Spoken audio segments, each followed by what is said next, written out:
Hey everybody, Bonehead from the Bonehead podcast, and welcome to Blood Bowl Formations Halfling Setup. So we're looking at all the teams available in Blood Bowl 2020, whether they're in the rulebook, the Teams of Legend PDF from Games Workshop, or the expanded NAF teams, and we're basically going through some example setups for them. Whether you're on offense or defense, we kind of want to look at how best to deploy your teams ready for kickoff. So if you're going to be playing with a halfling team or against a halfling team, this video should give you some examples and some things to consider when placing those players, and also what you can expect if you're playing against them.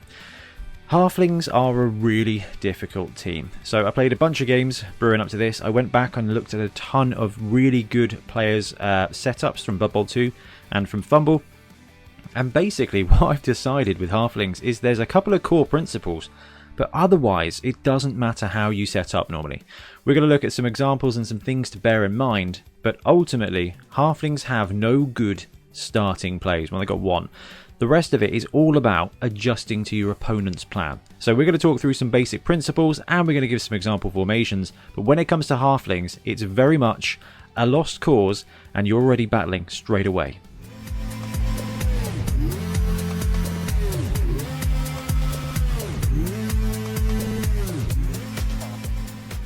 Okay, so as we start off, let's look at some of the positionals that we've got on the halfling team. Anything labelled in L is a halfling hopeful lineman.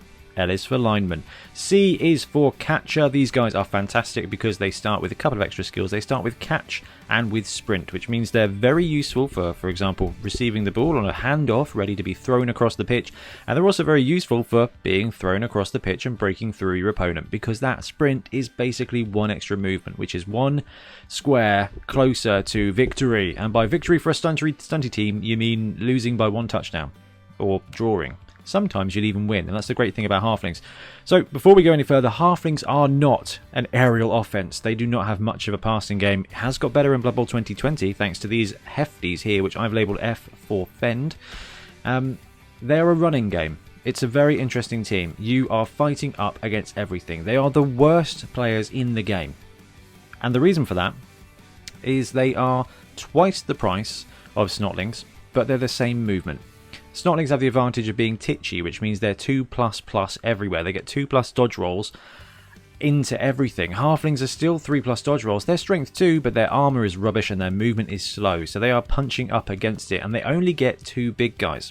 So the big guys on this team are labelled T for Treeman, and a lot of these offenses and defense setups are going to have a star player, at least one star player. D is for Deep Root. Deep Root can be replaced by Grack and Crumbleberry or Morgan Thorg, but D represents a big player. If you are really short on TV, you can even use Zug as your big guy. But the idea is that you get that free-rolled star player big guy that you put on the line and help to be your third tree. So we've got trees, star players, halfling linemen, fend hefties, and speedy catchers. That makes up your halfling team. I like the way these guys play out in Blood Bowl 2020. Really like the changes, and they're good fun to be boosted a little bit. So we'll start with the anchor defense. So when would you use the anchor defense if you are not sure what else to use?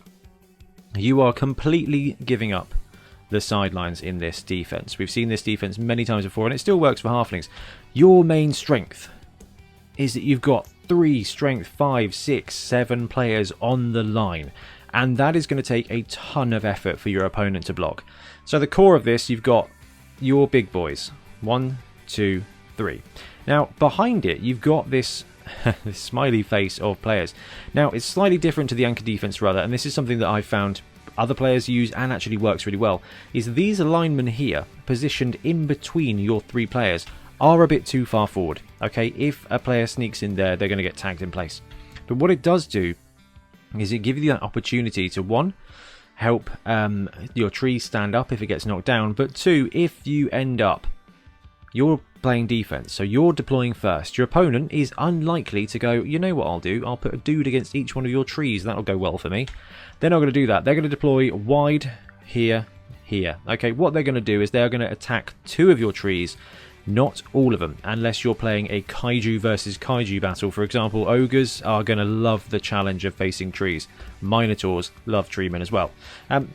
Realistically though, they're going to deploy 3 players on the line to engage 2 of your trees. Let's say they do this and completely abandon this side here.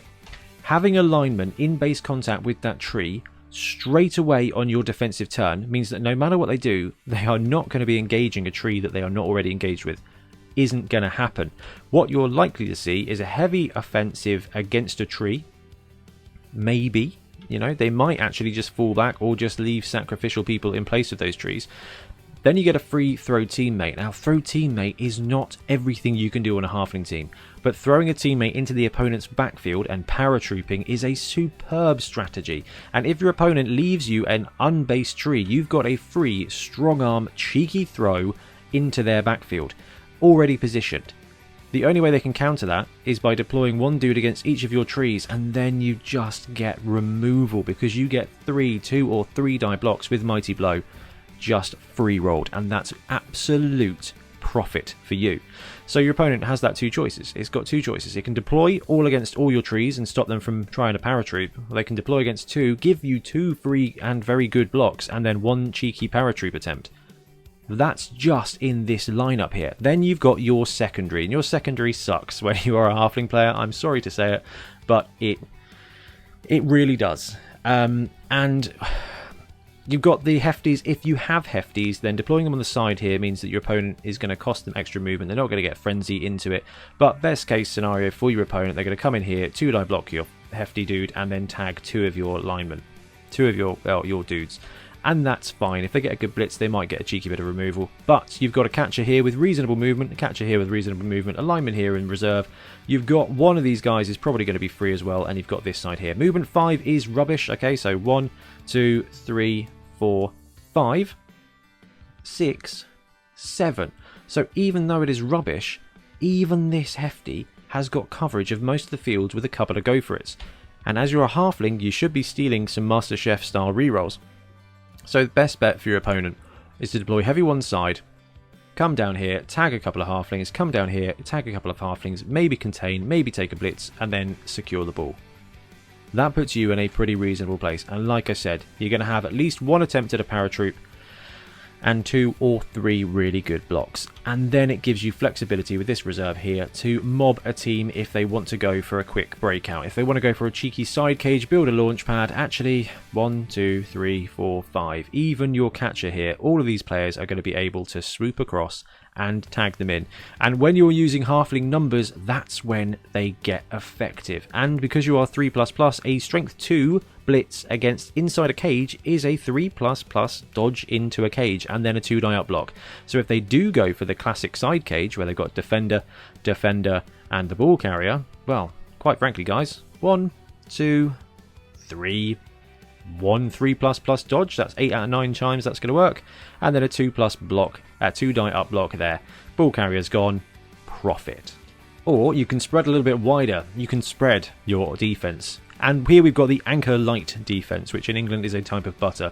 So tree man on the line, tree man on the line, tree man on the line. And what you're doing here is you're taking a little bit of your cage and spreading it out. So this will be useful against a team that is going to want to break through potentially. It's not the best defense for breaking through, but what it does do is it gives a bit of a delay defense. So the anchor will give you an opportunity to counter strike. What this one does is it does stop your opponent from ever getting a good block on one of your trees, because you've positioned these 2 linemen forward a little bit, which yes, if they get a quick snap is going to be a bit of a problem. But when you've got trees who are strength 6, you can have a strength 3 player and 1 assist, let's say, that's cancelled out by that tree. Strength 3, strength 4, strength 5, strength 6, strength 7. This guy here blocks both of that. So unless your opponent is strength 5 player there with assist, they're not getting a 2 die block, even on your edge trees. So that's really effective. So that will basically block up the entire centre of the pitch. And what you're doing here is spreading your players lightly, sure, but you will have 1 tackle zone on every square in the edge here. And because these guys are fend, if you've got fend, if you don't have fend, then be prepared for either to give up this sideline or to lose that halfling, because a cheeky frenzy block is going to have a wonderful time against a strength 2 player off the pitch. Goodbye. But quite frankly, being off the pitch is probably the safest place a halfling can be. But what you get with the anchor-light defense is you spread it thinner, so there is no way for your opponent to break through without taking a blitz. And you know what? Blitzing a halfling is very risky, It's not very risky. So your opponent's going to be able to try and break through, but it's going to force them to roll dice, and it's going to force them to roll dice in an angle that you're okay with, because they can't pressure your trees, and even if they go strong on one side, they are going to have to blitz this guy. He's going to get blitzed, and once they've done that, you've got all these players potentially untagged who can counter-strike in the same way as the anchor defense. So the anchor, like, all it does is protect your trees and force your opponent into action on the sidelines. It's going to be an unfavourable action for you. There are very few actions that are going to be favourable for you as a halfling, but at least you get to kind of choose your death. So I'm a big time Skaven coach. I like to break through, build side cages, risk the blitz, and then try to take a couple of 2-die up blocks, 2-die up dodges to get a touchdown and just make my opponent feel completely powerless to my Skaven superiority. Then you play a halfling team that goes, you know what I'll do, I'll just chuck some column defense in there and you can't do anything against me. If you are strength 2, you are going to get 2-die blocked by everybody, everywhere, forever. It's just a fact of life. And when you are armor, 7+, it's not going to go very well for you a lot of the time. So let's own that as halfling coaches. Here we go. We've got 3 trees on the line, or 2 trees and a star player big guy. Morg does well at this, and Zug, like I said, does pretty alright too. You've got this pretty well controlled. You just have, okay? Strength 6, strength 5 to 7, whatever it works. Your opponent is going to have to deploy real heavily here. 1, 2, 3 assists. Tag that. Go in there. Blitz this. It's going to be so resource intensive. And your guys armor 17 anyway, so it doesn't really matter too much. They're not coming through here. And if they are, you know what, they deserve to. And if they do, they're just going to wander down here. And these players here are not going to be touched. So they are going to swoop in, and just anybody who has a go is going to get ganged up on by halflings. 1 to blitz, 1 to foul. That's 2 decent shots at armor is going to go really well. And if your foul goes wrong, you've lost 30k of halfling. I'm going to be fine with that, and you should be too, so that's pretty cool. So in this situation, you've got the trees. They are going to hold that line. Your only vulnerability is down the centre here, and like I said, you've got a bit of an enfilade situation here, which is cool. So what your opponent might want to do is blitz along the edge. Doesn't matter. This guy's got fend. If he doesn't have fend, it doesn't matter. They're probably going to try, and if they've got frenzy, he's gone. But even if he's gone, let's just wipe this dude out, okay? You've got tackle zone, many tackle zones here, and if you're playing against an agility team, they're not going to have massive bruisers. They may have a couple of decent players. Those decent players are not going to win against trees, and your agile players are not going to want to take more than 1 dodge. You play an agility team because that first dodge is free. That's why you take agility. That's why you run gutter runners, because 2+ dodge is free. But when you start rolling 2 2+ dodges, or a 3+ dodge because you're going through multiple tackle zones, you lose that advantage of being agility. And you need to support that dodgy, blitzing running man with some teammates. And if you've got strength in depth here, your opponent is not going to go through you. Even if they take this guy out, there's tackle zones. That tree is not moving. They cannot get through your lines, which means they're going to have to stall. And quite frankly, with this situation here, that is fine. Let them cost themselves turns. That's okay, because your trees are going to be mutilating some of your free blocks. And once they've started to do that, well, then you can maybe move up a dude and take a cheeky paratroop down and move a tree back, You've got flexibility there. But your opponent is not going through your line here. They're just not. And if they do try it, you can gang up. And beware of the tree blitz, because 1, 2, 3, blitz anything here. So if they don't tag those trees, these trees, 1, 2, 3, blitz, have got a brilliant amount of sort of striking range as well. And they are not going to like being blitzed by a strength 6 player, because you're probably going to have an assist, and that's going to be 3 dice, and 3 dice with Mighty Blow is horrific. Column defense for halflings, try it. It is much better than it looks for 1 turn. Now, once your opponent engages with you, they're going to start throwing 2 3-die blocks, and it's going to mutilate your team. So using this to stall your opponent, or to force your opponent to wait out a turn, means you can actually move your numbers up and your tree strength. Then you can start grinding them out. But let's say you don't have Deeproot, Morg, Zug, Grack and Crumbleberry. You've gone with Carla or Griff or someone else who you're trying something different with, which means you're down to 2 trees. Still not the worst thing in the world. So you can close up that anchor defense. So we've got the close anchor defense here, and what you've got is you've got a tree, and the middle tree is replaced by a lineman. That's fine. Your opponent is still not going to want to engage in these squares here. So you can deploy wide again, but it just means that you're going to have vulnerability in the middle. So if you don't have a third star, if you don't have a third tree, then deploying close protects those trees, because anybody here is not going to be assisting against this tree. So you block off that square. The reason it's called a close anchor is because you move up your fend pieces to be one square removed from your tree. And the reason for that is because it's going to block assists here, and this tree is going to block assists here, which means that even if they've got a strength 5 police here, they're going to have a couple of assists. They're going to really struggle to get a 2-die block on your trees. That's fantastic. Then if your opponent goes for a blitz, they've got a halfling target, sure, and they'll fend it off and might end up there, and then you've got a bit of numbers game that you can counter strike with just your halflings. Then you've got your star player. So the anchor defense is there to present an opportunity at the front line, and then you create a pocket for your money players, right? So say this is Carla, this is Griff, whatever.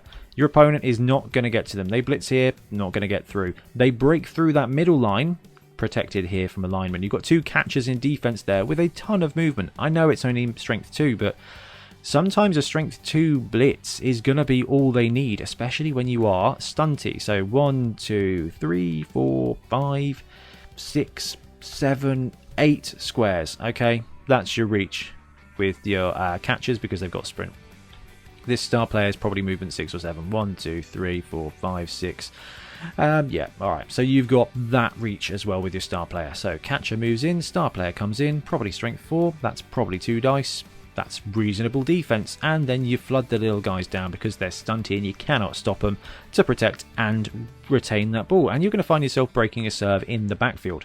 Now, will your opponent do that? Will they just sacrifice tree, line of scrimmage, and then flood down one side and just cage up and start brawling through? You can do that, and you know what? Slowing them down by throwing halfling bodies in the way is going to allow your trees to sneak in there. But when you've got a strength 4 blodger, because I'm assuming this is some kind of strength 4 blodger, maybe it's Rumbelow, you have a reasonable, like, defensive blitzer. So all you got to do is just stack your halflings up, maybe take a couple of cheeky pushes on some blocks to open up the cage. Carla's going in there. She's taking that ball back, and you don't need to collect the ball. You just need to make your opponent pick it up, because that's going to cost them a turn. And your trees are going to do some work. The downside about deploying close like this is there is actually 2 safe squares on the line of scrimmage. So a smart opponent that does not want to engage with trees is going to put 1. You get 1. When you've got 1 tree marked, it means you've got another tree that isn't marked. So everything we said earlier about paratrooping and honestly just tree blitzing is fine here as well. Or you can spread them out and they'll only have 1 safe space, which will be this one here, and it's going to be facing against your halfling. Having them wide presents an opening down the center. So it's up to you. Depends what kind of team you're playing. If you are playing a strong team, then having the fend pieces here to support the tree is going to help protect your trees a little bit. Close anchor defense. You've got a reasonable line of scrimmage. You've got a great blitzer in the backfield. It's going to be tough, but you are going to have a chance. And slightly adjusted from one of the earlier demonstrations is if you don't have a third tree, you spread wide both your trees there, both the danger zone. Your opponent is probably going to stack 1, 2, 3, or maybe 1 there for a free block, and there you're going to leave this tree alone. Now the difficulty here is that you are putting your fend pieces on their own in the wide zones. There's no tackle zone here, so there's no open tackle zones for them to run through. You've got the entire pitch defended, and you've got a vulnerability in the middle there, but you are backing that up by stacking those columns on the inside. It does leave your wide zones very, very vulnerable, and you are allowing that because they're going to tag this dude, they're going to tag this dude, probably obliterate him, and then you've got catcher, mega blitzer, and some halflings to support as well if they come for a counter strike. But what's likely to happen is they're going to blitz this dude away because it's free, start building some kind of screen, and then you can actually collapse in and just use your numbers to go for some cheeky fouls. Strong center defense is very vulnerable in the wings here, but it's kind of like a spread anchor. And the last one here is the soft line, which I wouldn't use very often, but if you are up against a tank team of big guys, ogres. To be fair, some Black Orc teams, if they've got a load of guard, if you're likely to lose the line of scrimmage to those trees, pull them back as linebackers. So you can either put a tree up front just next to the wide zone and support them with a catcher, basically protect them with a catcher behind, or you can swap them round and keep your tree in deep reserve. Trees have 2 squares of movement. 1, 2. Then they can go for it. 3. Then they can blitz. So both these trees are going to be protecting both wide zones and this center zone here, but you are going to have to risk movement with them, and you're going to have to risk go for it. You've also got your star blitzer here, so it's a soft line defense, but it's a really solid core there. Your opponent is going to want to wipe out that line and go down one flank, and if they do that, there is going to be a tree that wanders over to tag their cage, and there is going to be a star blitzer there able to take them out. So be aware that whatever you set up, however you set up for halflings, you've got 1 turn of goodness. The rest of it is going to be you trying to maximize every single block. Every single block. If you've got an assist you can take on a 3++ to get 3 dice instead of 2 dice, you have to take it. Every action you take as a halfling is a gamble, and sometimes it pays off, and if you get 1, 2, 3 things that work in one go, it is unstoppable. But you got to be aware that you are fighting for every advantage. Okay, so offense with halflings, like I said, it's not all about the throw teammate, but you must always be aware of the throw teammate. Now, the offensive setups was probably one of the most variable, and that is because fundamentally halflings have to gain any net profit they can by working against their opponent. So when you are setting up an offense, you have 2 zones, okay? You have 2 zones on your team. One is the return team. That's normally going to be 4 players. The rest is your opening blocks, okay? It leaves you vulnerable to a blitz. So what we've got here is the 3-4-4. We've got 3 on the line, and this offense includes deep root. So we've got 3 trees there, and then we've got 4 players backing them up. And this is where your choice comes in, and this is going to be down to you to determine against how your opponent is set up and what kind of team you're playing against. If your opponent has bunched 3 guys together because they don't want to suffer a ton of blocks, that's okay. That's probably the best defense for them, because it's going to be very challenging for you to get good blocks with halflings. If your opponent deploys wide, which I wouldn't imagine they would do, but they might, then you can bring up these reserve halflings to start taking 2-die blocks with halflings, and every 2-die block you make with a halfling is another tree man. You're getting free rolled a tree man at that point. So this is the worst case scenario, is they put 3 chaff linemen on the line. Now you can deploy wide with trees, but I like this because you get 3 good blocks against them. If they move this guy down to this side and just minimize the amount of blocks, that is fine. If there is any way for you to deploy your second team here to tag a player, to tag 2 players, so that you can get 3-die blocks from your trees or a 2-die block from a halfling, do it. You're only going to get a couple of good blocks in this game, and every extra 2-die block you make that isn't with a tree is huge for you. Okay, you're adding equity and equity and equity. So if they deploy wide and you can go halfling there and take a halfling block with 2 supports, you do it. Then you hit them with the tree anyway. So you've got the collection team. So the T format is a pretty reasonable one. Now we're going to look at the widest possible collection zone in a minute for the ball, but you may be thinking, why am I not deploying in a box? Why am I not deploying wide so I can zoom in to get the ball? What you're doing here is allowing 1, 2, 3, 4, 5 squares. So if the ball lands here, you can move both of these guys up to take positions next door to it, and you've got a wide lineman that can build a cage around it. These 4 need to be near the ball. 3 collect, 1 runs kind of like a bit of a shield. Okay, so it's difficult. You're going to struggle because your movement is so low. But in Blood Bowl 2020 you've got the hefties, and the hefties have got passing access, and if you get a skill with a hefty, they can't be thrown, so you just can't do anything like that. It's tempting to take leader. On the ball is going to massively help you. On the ball is going to massively help you here when it comes to a halfling, because he's going to get free rolled 3 squares, and that's going to cover that entire backfield. So your hefties, even if you've only got 1 on the team, if they become your ball collector, they get that on the ball, you get so much more collection space, 60% extra opportunity to collect the ball. But deploying in a T just around the center spot will give you a massive collection zone. You're not going to move it back. That team here in the 3-4-4 is going to collect and stay. That's where they're going to stay. So remember, stop, drop and roll. Stop, look at what your opponent's got, drop back into protection of the ball and then roll the cage, but be prepared to screen as well, because with halflings they're slow. You're going to collect the ball, you're going to need to screen with some of these elements, then you're just ploughing the blocks, 3 with a tree, maybe 1 extra blitz with a supported halfling or something like that, and then you need to screen and protect that ball. Slightly different offense. I don't like this one as much, but I saw it represented quite a lot and I thought it was useful to share. It's the same thing, but you are leaving 2 guys in the backfield and you are doing the same thing that we've looked at with a lot of our regular offenses, is you get 2 different teams here. So team A can support while team B protects if the ball is here, and likewise you've got 4 players here that can swoop down, and then you've got 5 cage. Okay, and then you've got these 2 that can support up here.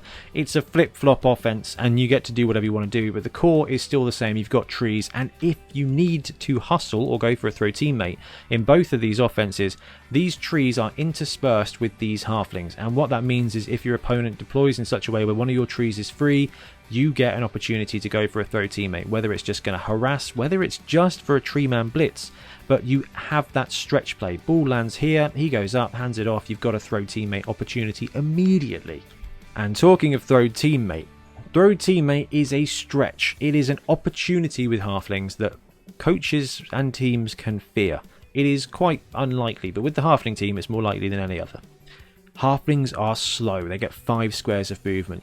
So what we've mapped out here is an opportunity to go for a throw teammate that it's going to need a lot of work to do, but if you deploy your team like this, you are covered in most squares of the pitch. In fact, I think these are the only squares that you cannot collect the ball and give it to your ball carrier in.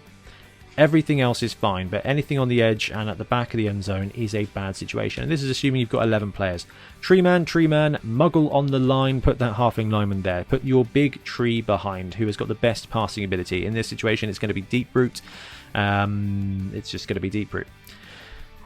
It depends on the setup of your opponents, and it depends on whether or not you've got a catcher. Catchers have got sprint, which means they can move 8 squares. You can throw a dude 6 squares. That's 14 squares. You are 1 square back. You are 14 squares away from the end zone. Everything has to go right here. But the reason we've dropped deep root back is because there's going to be no tackle zones on him. And that 14 squares should be fine. And you are looking at just breaking even on the throw teammate. Okay, that's 3 D8 scatters before they land. You just need to break even on that and you are good to go. If you fall back, you've got no chance. The other thing you can do is actually play these guys 1 square up and put the tree on the line, and then you kind of have to accept the fact that you are going to have 1 extra tackle zone on him, which increases the opportunity at a wildly inaccurate pass or a fumble. Wildly inaccurate, it's going to end up with your dude over here. You just know it. So it's an interesting one, and what you want to do is you don't want tackle zones on there because you want to pull off a superb pass, because a superb pass is going to help you land by +1, and we want to land. But here we go. You've got great ball coverage. Ball lands here, you've got many opportunities. 1, 2, 3, 4, 5, 6. You're going to need to go for it. You're going to need to go for it. The ball lands here. 1, 2, 3, 4, 5, 6, 7. You've got coverage. Ball lands there because you've got a catcher. 1, 2, 3 to there. 4, 5, 6, 7, 8. There. Everything here is covered by a player. It's going to take some go for it. You're going to have to pick up the ball. You're going to need some rerolls for this to work. But ball lands there. Guy goes 1, 2, 3, picks up the ball. 4, 5, 6, go for it. Hand off. This guy's got catch. You've got an opportunity there. That's it. Then you just need to throw and you just need to land. And you just have to hope that your scatter pushes you in the right direction or breaks even. Then you have to hope that he lands safely. Then you have to hope that he gets the 2 or 3 go for it that he needs to do. It's that simple. But by deploying 5 down, 1 in on the sidelines and then 4 up, with your back line here, you get an opportunity. You get the opportunity, you get the chance to roll those dice. And you're only looking for 2s most of the time here. 2s and 3s are going to get you through this. There is a chance. It is a small chance, but there is a chance here. And this is just one setup. Okay, when it comes to the halflings, there's a million different ways to set up, and all it does is stack your odds one way or another. You can deploy heavy here, you can bring these two up here to give you a better chance, but if you do that, everything here is going to fail you. You're just choosing to make opportunities for yourself, and that is the halfling game. You make opportunities, sometimes they work, most of the time they don't. But when they work, they are so memorable, and that's why the halfling team is just so much fun. Anyway, guys, please let me know in the comments what you think of these formations. I played a ton of games on Blood Bowl 2 with them, and I don't know, it's the best I could come up with, but every team is different. When you're playing against halflings, when you're playing with halflings, every situation is different, every deployment is different. You just need to net as much opportunity and as much advantage as you can. That's all you can do, and just hope you roll a ton of 5s. Anyway, thanks very much for watching. We'll be back soon with more Blood Bowl content. Happy blocking.